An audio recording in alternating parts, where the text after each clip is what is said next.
Hello there, this is Retro Spirits Gaiden, and this is Hydro Thunder, and this is on Sega's beautiful Dreamcast console. This is the Dreamcast logo being blobbed into existence by an orange blob. So, this is the PAL version of the game, played on a Japanese console, because in this crazy day and age, you can get an action replay disc which lets you do those kind of things.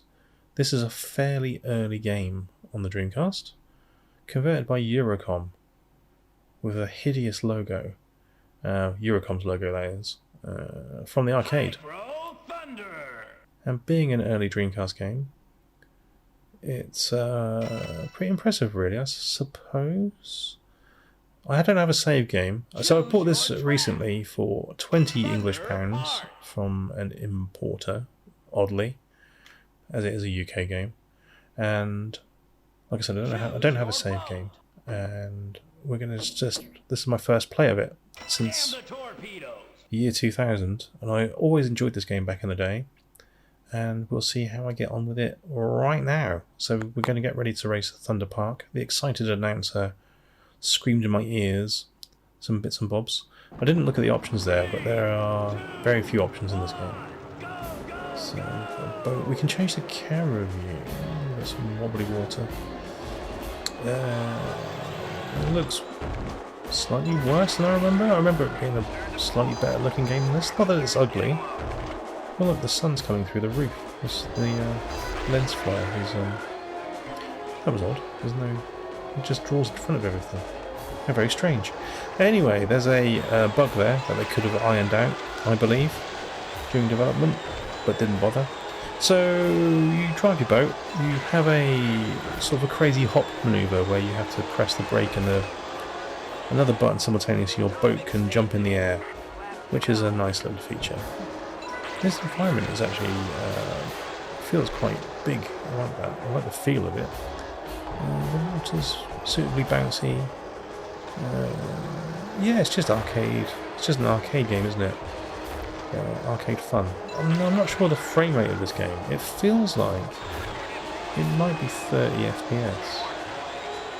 Can't be sure. It doesn't feel super slick. Don't know. Maybe just my eyes. My eyes aren't working properly. But yeah, we've got multiplayer in here. So I think there's a split screen mode in here. So the Dreamcast, back in the day, this was one of my favourite games, to be fair, in the first year I owned a Dreamcast. So Soul Calibur used to get hammered, and Hydro Thunder, from a single player perspective, used to get hammered. And it's just a fun little arcade racing game, isn't it? I always enjoyed Rave Race on the N64 and the GameCube. So this is kind of in between those two games. So I do like a water-based boat game. I think you have to come above third in each of these initial races to be able to unlock the mid-tier races. A bit of loading here. It's taking its goddamn time. So to put your name in the high score table after every race. Some splashy sound effects, lovely. Yeah, that water effects. I'm going to be charitable. I'm going to say that water effect is good enough. Lost Island. Okay. I don't know if there's any differences between the boats you can pick. We're going to go into an option mode here. What's this mean? What's the cup? What's it doing? It's loading. It's loading something. The one thing I didn't like about this game, even back in the day, was I didn't like the music so much. It's alright, but the actual gameplay itself was where it's at. Oh, Jesus Christ, it took an absolute age to load a high score table. Choose your track. Frickin' hell. Okay. Music level. So the options you've got are changing the music and SFX volume. Can change your button layout, although the stock button layout is fine. So you've got player 1 and player 2 there, so I'm assuming you can do this in split screen. I never played this in split screen. My missus just was not interested in playing this game against me. Choose your track. She'd play Soul Calibur against me, but not this, which is Lost Island. which is her loss, I guess. We got 3, 6, 9. Choose your boat. We got like 13 Midway. tracks there. 13 tracks to race on. That's quite a nice selection. These splash screens are pretty ugly. So the original arcade game, never played it. Only ever played this on Dreamcast and N64. Kind of enjoyed the N64 version. The Dreamcast version does look better, but it's not,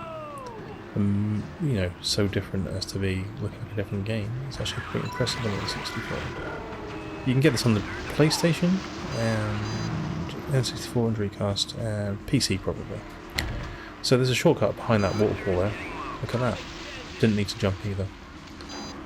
So I've changed the camera view here. I've pulled it back a bit from the boat, giving myself a little bit more screen space to work with, making things feel a little less claustrophobic. Some massive trees. Yeah, I wouldn't say this is a beautiful game. It's not ugly. It's very arcadey, which is cool. And the game is still really fun. The controls are responsive. The thing where you flip the other boats over was always annoying, because what would happen is you'd get near the finish line, be boosting, and then you'd actually knock your opponent over the finish line before you got there. There's loads of shortcuts, and I can't remember where they are. And look at the speed of that boat. Those people must be shitting their pants. Yeah, there's shortcuts. On the higher difficulties and later levels, you have to be finding those shortcuts, otherwise you ain't coming anywhere in the top 3. The boost system's kind of cool. You got your blue boosts, which give you 4 seconds of boost on a different button, and to deaccelerate. And you got the red ones that give you 9 seconds. So the game is literally, you're trying to boost as fast as you can through the whole of this level, but you have to know where the boosts are to pick them up. So there's a lot of replay value in finding the different routes and getting the boosts in the right place. And 4th at the moment, that's unfortunate. 3rd, oh, he just squeaked in 3rd. Beautiful. So I guess we've got to wait 3 days for this freaking high score table to appear. I'm enjoying this. I'm enjoying this game. It is a cool game. It's still a cool game. It's arcade fun. So I spent 20 quid on this. I think it's worth 20 quid. I think if you've got a Dreamcast and you like an arcade style racing game, you could do worse than this. For sure. Right, let's play another level. Choose your track. I'm going Arctic Circle here. Arctic Circle. As the man said. Yeah, you can do worse than this. I'm quite happy with my purchase. It is kind of as I remember it. It's a little bit uglier than I remember it. I remember it being better looking, but I'm not saying it is ugly. It's just uglier than I remember. I remember it being a bit of a looker. I was a little bit wrong. These splash screens are awful. I was just about to talk about the boats earlier. I think the boats do have stats, but they're kind of invisible to the player. I don't know. I think back in the day, I kind of stuck with this boat for some reason, and I don't know why. Oh, look, there's a shortcut there. Oh, he remembers that one. He remembers that shortcut. That's an obvious one. I like the fact that not everything in the world has got collision on it, so they've dressed the world to make it look interesting to drive. But if they had to put collision on everything in the world, it would have been annoying to navigate, so they just didn't bother. Good choice. It'd probably break people's brains these days, that kind of shenanigans. But that's it's fine by me. It's an arcade game. Oh, click through the wall there, so the outside world. That's not so good. Oh man, I'm going at 1,000,000 miles per hour here. That's unfortunate. Got mirror-like water here.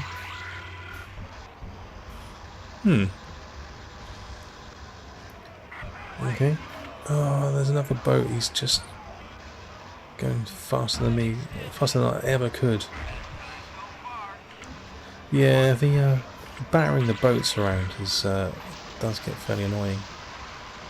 From what I remember, you can literally launch an opponent over the finish line. You think you're getting them out of the way, and actually you're helping them, which is fairly annoying. Oh, I landed a little rock right up my arse. That's no good. You don't want to rock up the arse. Yeah, so there's not only do you unlock new levels as you come third to first in each race, but you get new boats. And like I say, I guess there's some statistics for each boat. I don't know if it's just visual treatment. Oh, look at this! This is quite epic. Second. Oh, so close to coming first. But yeah, I used to stick with this one. I don't know why. Did quite well there, didn't I? I'm going to load the high score table again. Okay, well, yeah, it's fun. I like it. I do like this. I'm happy I bought this again. It's been 22 years since I last played this game, and I think time has been relatively kind to it. So well done everybody involved. I will definitely play this to unlock all the tracks. It's a fun game. It's a fun game. And that's Hydro Thunder on the Dreamcast. So I've unlocked some more tracks there, look. Groovy. So I'm going to play all 3 tracks, but I'm not going to talk over the top of them. I'm going to let you drink in the audio-visual splendor.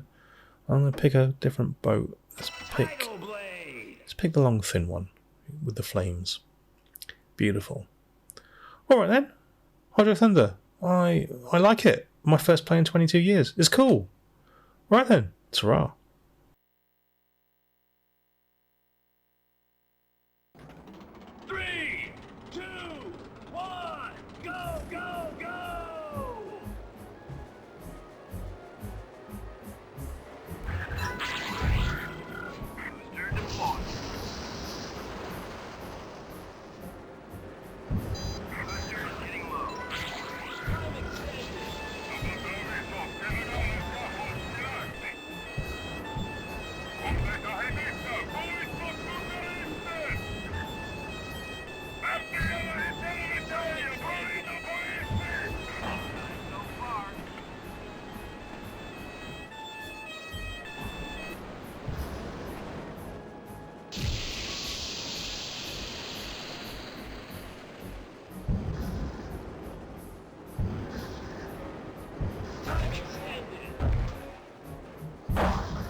Thunder. Choose your track. Lake Powell.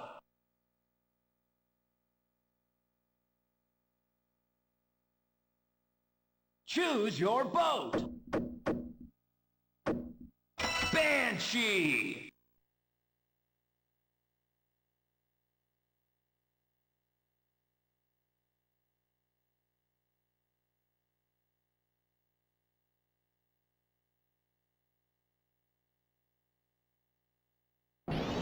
Three, two, one, go, go, go!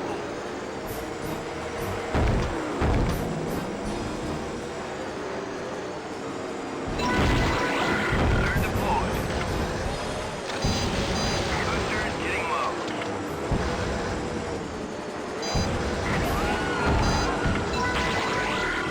Time extended. You are in direct violation of Utah Safety Ordinance 42742-Niner. While you're rolled over and put your hands on the hose. Time extended. Understand? I don't like the looks of this.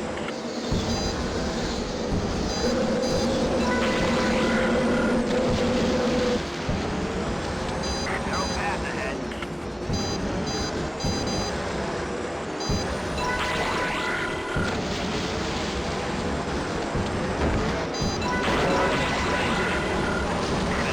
So far. Hey, you found a secret. Tight turn ahead.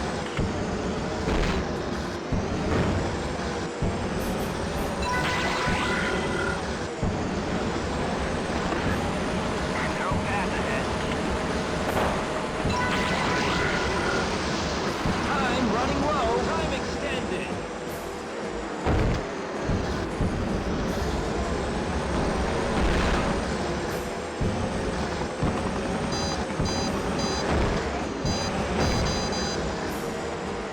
Time running low. Best time so far. Hey, who invited these guys? Mikey, this one's gonna hurt.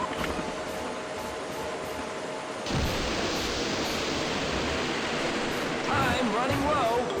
Finish line, dead ahead. Great time. You placed sixth.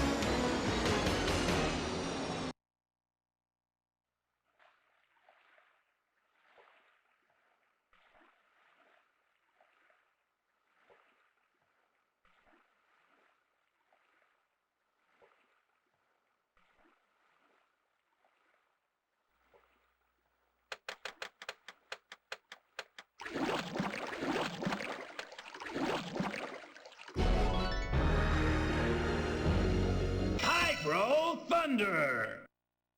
Choose your track. The Far East.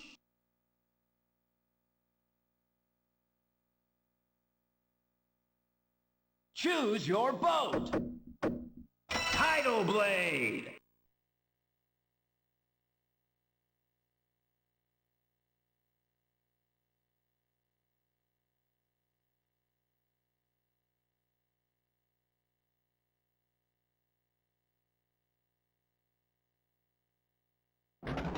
Three, two, one, go, go, go!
like 10